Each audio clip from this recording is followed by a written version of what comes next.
আজকের দিনটা আমার খুব ব্যস্ততার মধ্যে দিয়েই কেটেছে। সকালে ব্রেকফাস্টের সাথে সাথে আমি দুপুরে রান্নাটাও সেরে নিয়েছি। এই যে দেখো, আমার ঘরে খাটটা খোলা হচ্ছে, কিছু জিনিসপাতিও সব বাইরে নিয়ে যাওয়া হচ্ছে, কারণ আমার শ্বশুরবাড়ি থেকে আমরা কলকাতায় আমার নিজের বাড়িতে শিফট হচ্ছি, যে বাড়িটা শুধুই আমার। তবে হ্যাঁ, আমার ঘর থেকে যে জিনিসপাতি নেওয়া হচ্ছে সেগুলো কিন্তু সম্পূর্ণই আমার বাবার দেওয়া।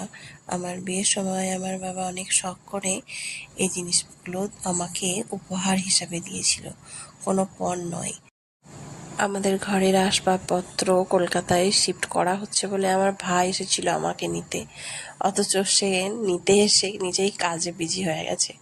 এই যে আমাদের বাড়ির ঠিক নিচেতে রাস্তার ধারে আমাদের মালপত্র গাড়িতে বোঝাই হচ্ছে।